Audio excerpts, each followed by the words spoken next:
Jadi mereka di sini yaitu wajib Bapak untuk memakai masker dan penutup kepala dan juga sarung tangan.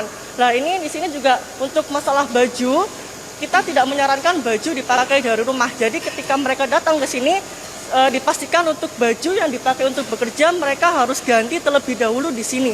Jadi